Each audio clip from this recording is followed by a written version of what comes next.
ডাকা হলো মাকাল, এই লোকটাকে চেনো? একে ডাকো তো। আমি তখন দেখে বলছে হায় আফসোস, এরই দ্বারা এই কাজ হয়েছে। একে তো মনে হয়েছিল সবচেয়ে ইমাম মুসলিমের বড় আসি, সকালে যায় সন্ধ্যায় আসে, সারাদিন খিদমতে লেগে থাকে। এই ধোঁকাবাজে এমন কাজ করেছে।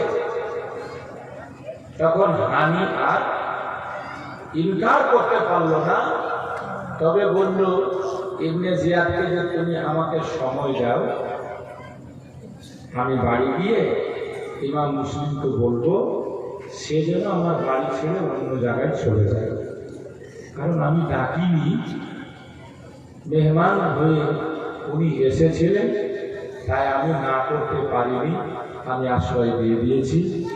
আমাকে মৌকা দেওয়া হোক, আমাকে সময় দেওয়া হোক, আমাকে সুযোগ দেওয়া হোক, আমি তাকে গিয়ে বলবো, সে অন্য কোথাও চলে যাবে। কিন্তু ইবনে জিয়াদ শুনল না, বলছে হানি, যতক্ষণ পর্যন্ত তুমি ইমাম মুসলিমকে আমার দরবারে হাজির না করেছ, তোমাকে এখান থেকে যেতে দেওয়া হবে না। You are under arrest, তুমি বন্দী। হানি বলেছিল আমি আমার এলাকাতে প্রভাব রাখি, আমি আমার এলাকার সরকার, তুমি যদি আমাকে বন্দী করো আমার এলাকার মানুষ তোমাকেও ছাড়বে না। এই কথা বরাবরই হতে লাগলো। ইবনে জিয়াদ তখন বলছে তুমি আমাকে ধমকি দিচ্ছ, তুমি আমাকে হুমকি দিচ্ছ, দেখবে তামাশা। দিয়ে হাতে একটা লাঠি ছিল, হানির উপরে আঘাত করলো, নাক ফেটে দরদর করে রক্ত বয়ে গেল। বেরাদার বন্ধুগণ, এই খবরটা বিদ্যুৎ গতিতে ছড়িয়ে গেল, হানিকে মেরে দেওয়া হয়েছে। হানি বোধহয় জীবিত আর নাই, এই কথাটা শুনতে নাই। হযরত ইমাম মুসলিম তার বাড়িতে মেহমান হয়ে কানে যখন আওয়াজ আসলো, আওয়াজ দিলেন হে হানি গোত্রের লোকেরা, হে হানি পাড়ার লোকেরা, হে হানির চাহনেওয়ালা মাননেওয়ালা লোকেরা, তোমাদের সরকার যদি খুন হয়ে যায় তাহলে তোমরা চুপচাপ বাড়িতে বসে থাকবে, এটা কি করে হতে পারে? আর আমি বা কেমন করে তার বাড়িতে মেজবান হয়ে মেহমান হয়ে বসে থাকবো? এটা হতে পারে না।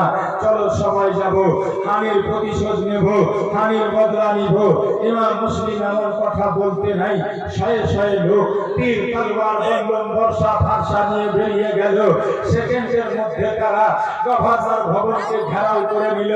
বেরাদার বন্ধুগণ, লোকেরা বলতে লাগলো ইমাম মুসলিমকে আকা, এখন আমরা শয়ে শয়ে লোক আছি, আপনি যদি একবার ইশারা করেন আমরা গভর্নর ভবনকে সেকেন্ডের মধ্যে ইট का ईट बजा देंगे और इब्ने जियाद को कत्ल करे, हमने शाम तक दमिश्क तक पहुंचे यजीद के भी फेल कर देंगे।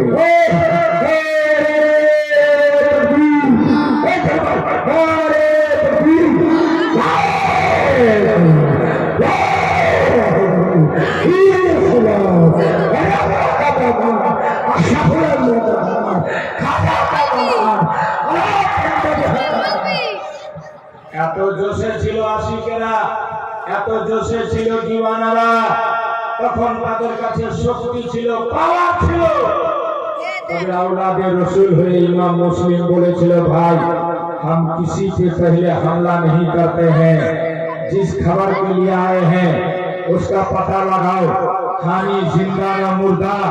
अगर हानि जिंदा है तो फिर आगे बढ़ने की जरूरत नहीं, और अगर उसे मार दिया गया है तो जरूर हम उसका बदला लेंगे, पहले हम किसी पे तलवार नहीं उठाते हैं। दोस्तों एक कथा बोलते नहीं, इब्ने जियाদের কানে আওয়াজ গেল, শয়ে শয়ে লোক ইমাম মুসলিমের নেতৃত্বে এসে গভর্নর ভবন ঘেরাও করেছে, এখন তো আমার জান বাঁচা মুশকিল। তখন ওই নেতা লোকটিকে যে জমা করে রেখেছিল ঘরের মধ্যে বন্দী করে, এদেরকে ডেকে বলছে যে দেখেন আপনারা নিজ চোখে দেখে নেন, হানিকে শুধু বন্দী করা হয়েছে, হানিকে তো আমি মেরে ফেলিনি, হানি এখন জীবিত আছে, জিন্দা আছে। মিথ্যা গুজব রটিয়ে দিয়েছে কেউ, বলে এতগুলা লোক পাগলের মতো ছুটে এসছে। তবে শোনেন, আপনারা সবাই ছাদের উপরে চেপে যান, আর আপন আপন গোত্রের আপন আপন খানদানের লোকটিকে বলে দেন সবাই যেন ইমাম মুসলিমকে ছেড়ে ছেড়ে পালিয়ে যায়। আপনারা নিজ চোখে দেখেন হানি জিন্দা না মুর্দা, আর এই কথাটা ঘোষণা করে দেন, এলান করে দেন, নচেত আমার যা হবে হবে, আমি আপনাদেরকে আগে সবকে মার্ডার করে দিব, শেষ করে দিব। বেরাদার কুফার লোক তো ছিল লালচি কুকুর, তারা জানের ভয়ে ছাদের উপরে চেপে গেল, আর চেপে গিয়ে এলান করলো, ভাইরা তোমরা ভুল শুনেছ, হানি মুর্দা না, হানি জিন্দা, হানি জীবিত আছে। তবে শোনো, ইমাম মুসলিমের সাথে থেকে তোমরা কি পাবে? কিচ্ছু পাবে না। ইবনে জিয়াদের হাতে শেষে জান যাবে, বিবি বাচ্চা যাবে, সব নিলাম হয়ে যাবে, ঘর বাড়ি সব ভেঙে দিবে, আগুন লাগিয়ে পুড়িয়ে দিবে। এই জন্য বলছি, তোমরা যদি ইবনে জিয়াদের হাত থেকে বাঁচতে চাও, কুফার লোকেরা ইমাম মুসলিমকে সবাই ছেড়ে দিয়ে পালিয়ে যাও। এমন কথা বলতে নেই, ধোঁকাবাজেরা এবার ইমাম মুসলিমকে ধোঁকা দিতে লাগবে। ইমাম মুসলিম ফিরে গেলেন কুফার মসজিদে মাগরিবের টাইম। 500 লোক পিলার পিছিয়ে নামাজ পড়তে এসেছিল। 500 কত লোক? 500। সালাম ফিরিয়ে দেখছে তো কেউ নেই, ফাঁকা মসজিদ, একা বসে আছে, সবাই পালিয়ে গেছে। আফসোস হলো, এখনই এই অবস্থা। ইবনে জিয়াদের একটা ধমকিতে, একটা হুমকিতে কুফার লোক আমাকে ছেড়ে পালিয়ে গেল। আগামীতে কি হতে পারে? সত্যি লোক বলতো কুফার মানুষের উপর ভরসা করা যাবে না, কুফার মানুষ ধোঁকাবাজ। আমি মনে হয় এটা ঠিক করলাম না। ভাইজানকে চিঠি পাঠিয়ে দিয়েছি, এখন ভাইজান যদি চলে আসে এই মোমেন্টে, এই মুহূর্তে কি হবে অবস্থা ভাবছেন, চিন্তা করছেন। চিন্তা করতে করতে ইমাম মুসলিম হাতে একখানা তলোয়ার নিয়ে কুফার বাজারে বেরিয়ে গেলেন। আস্তে আস্তে মুখ অন্ধকার হয়ে গেল, রাত ঘনিয়ে যেতে লাগলো, হাট বাজার বন্ধ হয়ে গেল, মানুষের আনাগোনা বন্ধ হয়ে গেল। আজকে ইবনে জিয়াদের ভয়ে তাড়াতাড়ি মানুষ খেয়ে দিয়ে দরজা লাগিয়ে সবাই শুয়ে গেল। ইমাম মুসলিম দেখছে, আহারে কাল আর আজ কুফার মধ্যে কত পরিবর্তন ঘটে গেছে। কালকে আমার জন্য সবাই গেট খুলে রাখত, আজকে ইমাম মুসলিম আমার বাড়িতে পা রেখে একটু দোয়া করে দিবে, আল্লাহর রহমত বরকত নাজিল হবে, এই ভেবে সবাই গেটটা দরজাটা খুলে রাখত। কিন্তু আজ দেখছি সবার গেট দরজা বন্ধ হয়ে গেল। মাবুদ গো, আমি মুসলিম রাতটা কাটাবো কোথায়? এমন জায়গা বুঝি কুফাতে আর আমার হবে না। চলতে চলতে, হাঁটতে হাঁটতে কুফার শহর, কুফার বাজার পার করে যাচ্ছেন, এক প্রান্ত থেকে আর এক প্রান্ত চলে যাচ্ছেন। রাতটা কেটে গেল, সবাই ঘুমায়, পশু পাখিরা পর্যন্ত ঘুমিয়ে গেছে। নবীর আওলাদ, নবী বাগানের ফুল ইমাম মুসলিম ঘুরে বেড়াচ্ছে। যেতে যেতে এক জায়গায় দেখতে পেলেন কোন দরজা খোলা নাই, ছোট্ট একটা বাড়ির গেটটা খোলা আছে, একটা বাতি জ্বলছে, চেরাগ জ্বলছে। ইমাম মুসলিম চলতে চলতে পিপাসায় কাতর হয়ে গেছে, একটুখানি পানি খাওয়ার ইচ্ছা, বুকটা যেন ফেটে যায়। ওই বাড়ির সামনে গিয়ে বসে গেলেন। বাবা, যে দরজাটা খোলা ছিল সে দরজাতে একটা বুড়ি মেয়ে বসেছিল। বুড়ি মেয়েটার নাম হলো বিবি তোয়া। কি নাম? তোয়া। তোয়া বিবি নাম তার।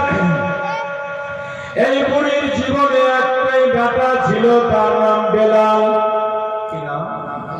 যে বলো, বেলাল আবার সরকারি চাকরি করে, ইবনে জিয়াদের দরবারে থাকে।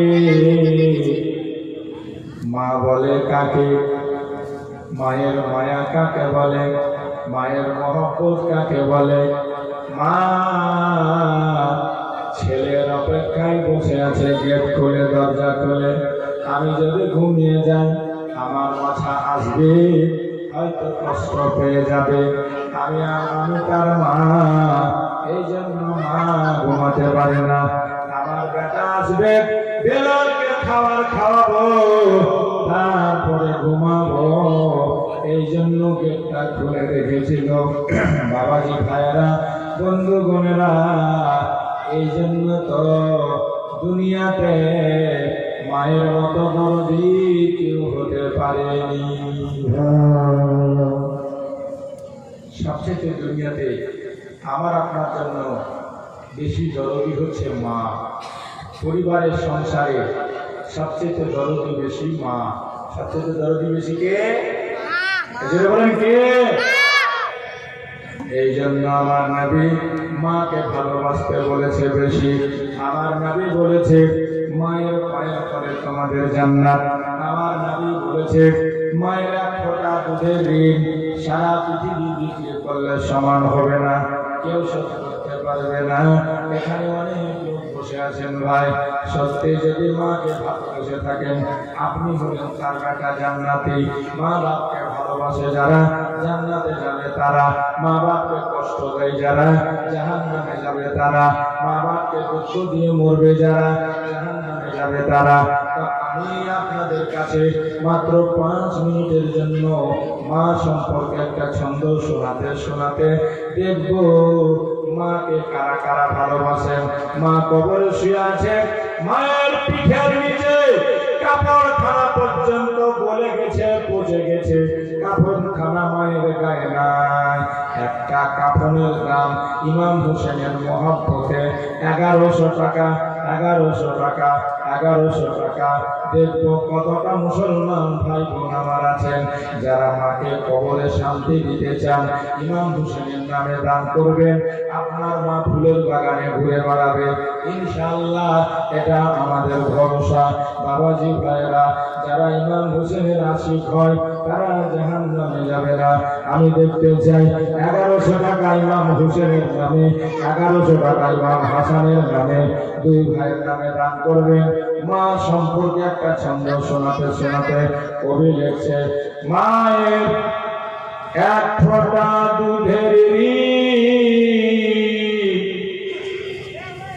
শোধ হবে না কোনদিন। মায়ের একই ফোঁটা দুধের শোধ হবে না কোনদিন। জন্ম জন্মান্তরে করিলে সাধনা, দয়াবতী দরদিনী মা।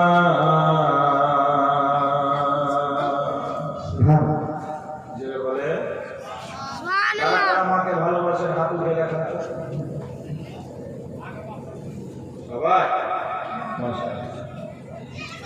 আমি মায়ের মহব্বতে, মা বেঁচে আছে তবুও না আছে তবুও 1100 টাকা ইমাম হুসেনের নামে চেয়েছি, মায়ের জন্য দান করবেন। 1100। আল্লাহর রহমতে মানসিংহাতে এমন ক্ষমতা আছে, আল্লাহ দিয়েছে 11,000 দান করতে পারে। আমি শুধু 1100 টাকা চেয়েছি। দেখি কজন আছে এই ছন্দটা শুনতে। সন্তান ভূমিষ্ঠ হলে পরে মানায় তারে কোলে করে, দুঃখের কথা মায়ের আর মনে থাকে না। জোরে সুবহানাল্লাহ। মহব্বতে বলে ইয়া হোসেন। সন্তান ভূমিষ্ঠ হলে পরে মানাই তারে কোলে করে, দুঃখের কথা মায়ের আর মনে পড়ে না। মহিব কোম্পানি মায়ের নামে সুবহানাল্লাহ। মায়ের ধন্য বেটা ছিল, 1100 টাকা দান করে দিল। নারে তাকবীর, নারে রিসালাত। আছে বাবা আছে, এখনো মাকে ভালোবাসে দুনিয়াতে মুসলমান বেঁচে আছে।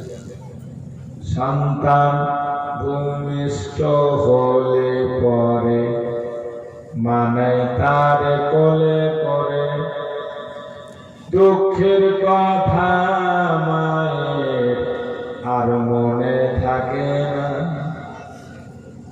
আবার একটি সন্তানের দায় কত মাঝে প্রাণ হারায়, একটি সন্তানের দায় কত মাঝে প্রাণ হারায়। সেই মারে তোমরা কে সেবা করলে না, দয়াবতী দরদিনী মা, দয়াবতী দরদিনী আমার মা, দয়াবতী দরদিনী মা। তবে একটা মশলা শুনে নেবেন, আপনার মায়ের সেবা আপনাকে করতে হবে। আপনার বাড়িওয়ালি যদি না করে তো আপনি তাকে মারতেও পারবেন না, গাল দিতেও পারবেন না, বকতেও পারবেন না। শরীয়তের মশলা। জি, আপনার মায়ের খিদমত আপনাকে করতে হবে, প্রয়োজন হলে লোক রাখতে হবে। বাড়িওয়ালিটা আপনার ঝি নয়, দাসী নয়। বিবি দাসী নয়, ঝি নয়। ও যদি করে দেয় এহসান, ও না করলে আপনি তাকে নাক ছিটকে কথা বলতে পারেন না, বকতে পারেন না। হ্যাঁ, একটাও যদি বাড়ির কাজ না করে তো দুনিয়া ভোর নিন্দা করে বেড়েছে শাশুড়ি। কুড়িয়া বহু, কোমর ভাঙি বহু, কাম করতে জানে না, পরে বেটি একটাও কাম করবে না তোমার বাড়িতে, কিচ্ছু বলার অধিকার নেই। ও কি দাসী নাকি, ও কি ঝি নাকি? প্রয়োজন হলে কাম করার লোক রাখতে হবে।